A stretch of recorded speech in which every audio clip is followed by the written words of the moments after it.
So the first movie I wanted to do for this 31 Days of Oscar series is kind of a way to ease the transition, I guess, and do a review for a horror movie, which you don't see too often nominated for Oscars. And that's The Sixth Sense. I'm very sorry. It's a thriller, the number one thriller of all time.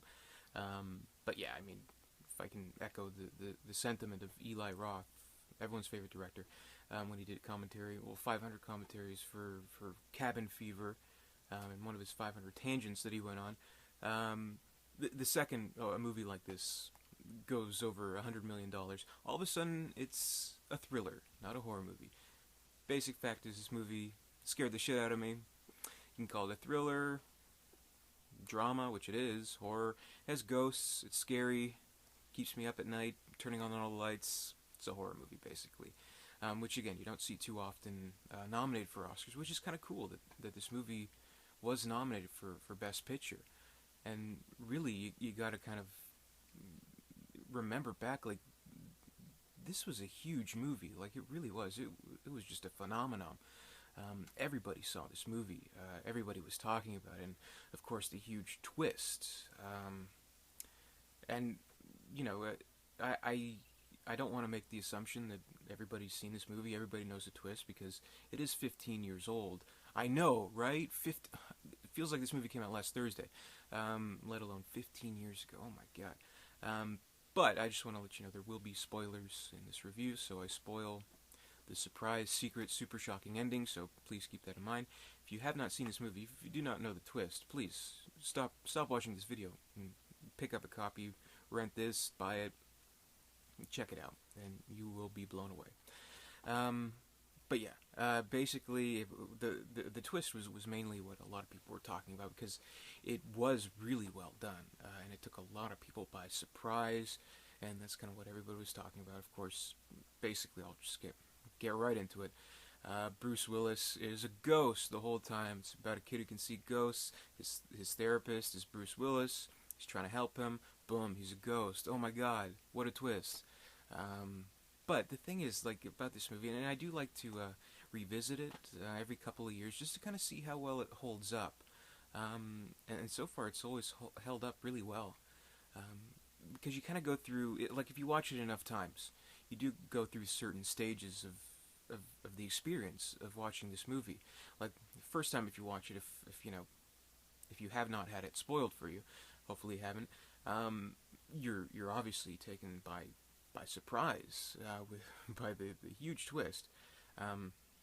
But then when you watch it another time, kind of what you're doing, you're kind of like trying to see the hints and the clues, and kind of the subtle and not so subtle things that you may have missed, and like the dinner scene with Bruce Willis and his estranged wife, where he's talking to her and you think that she just like hates his guts or something, and he's really a ghost and she's just sitting alone because it was their anniversary. And yeah, so it's kind of cool like that. But then when you watch it a few more times, you get all that stuff out of the way, and it does kind of, if you know the twist, it doesn't hurt the movie, and it kind of almost makes it a little bit better, actually, because what the movie is at its core, it is about this kid. Now this kid, it's Cole. He's played by Haley Joel Osment. He has this horrible gift or curse. It's both pretty much, of being able to see dead people, not only see them but interact with them. But as you mentioned, some of them don't know they're dead, so it's kind of his affliction where he's too scared to talk to them. But maybe if he does talk to them, he can help them move on. Which essentially, what you kind of first view the movie as, it's Bruce Willis as his therapist, trying to help him and deal with his things, because he's being raised by a single mom, played brilliantly by Toni Collette, who steals the whole movie basically.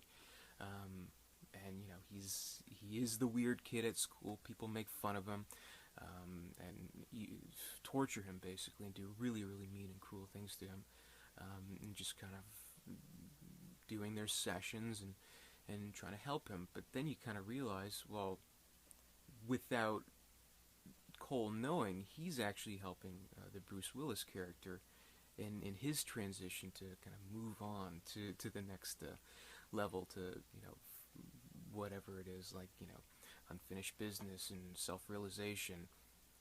So, kind of the thing about ghosts that most people seem to accept in folklore is that they are around for a reason. There's been some terrible tragedy of some kind.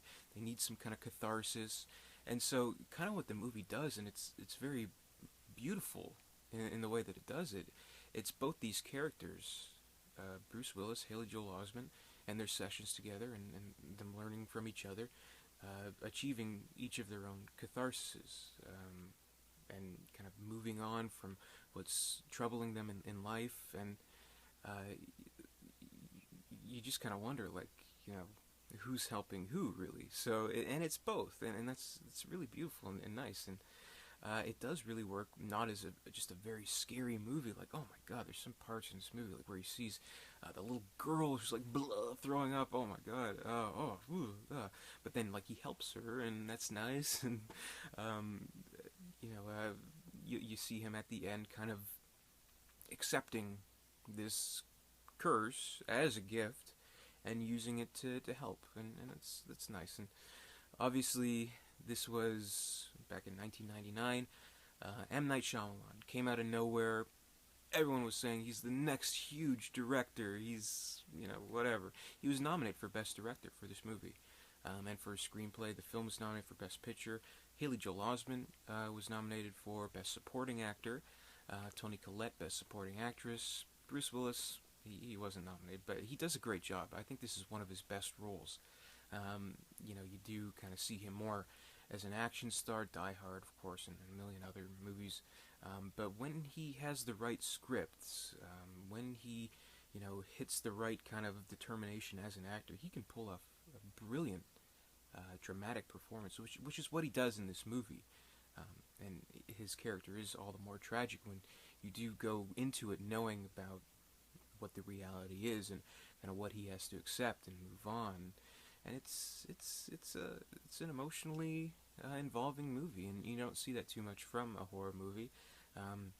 That both effectively scares the shit out of you, but also tugs at your heart. Really, I mean, it's a dramatic and very moving film. I mean, kind of what we accept as ghosts is that they're supposed to be around to pop up and scare us, and that's what they do in movies, but there is always what you don't necessarily always get, is that there is the tragedy behind them, which is what this movie realizes and what it tries to convey with its characters. Both as hiding in plain sight, a ghost who's dealing with this, but other, minor roles, like, even like at the end when Haley is talking to the actor ghost. Well, no, he's in the play, and he's like kind of letting him know that the place burned down, and et cetera, and he's helping them and not afraid of them. And that beautiful scene in the car with Toni Collette. Oh my god, that scene in the car. Oh my god. But yeah, it's a great movie, and all the cooler that it was nominated for an Oscar and got so much attention, basically. So kind of really not a usual thing that you'd see. Both in what kind of movies that they nominate for Oscars and just kind of what movies can offer. So it's really a special movie. It really, really does hold up.